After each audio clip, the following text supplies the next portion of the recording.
The phenomenon of the joint collision warning is the robot issues an alarm for joint collision when operating normally and without any collision. Log in the web app, enter the interface, base joint collision level. Check whether the current joint collision level is properly matched with the movement speed. For instance, a level 3 collision should be associated with 30% of the global speed.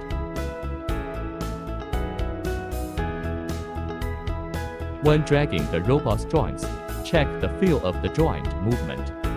Specifically, observe whether there is any noticeable resistance or obstruction when moving the joints.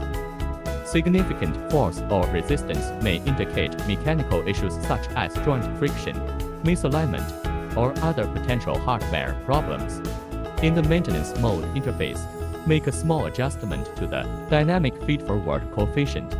Increasing the parameter for the corresponding joint will amplify the collision detection threshold, but care must be taken not to adjust it excessively.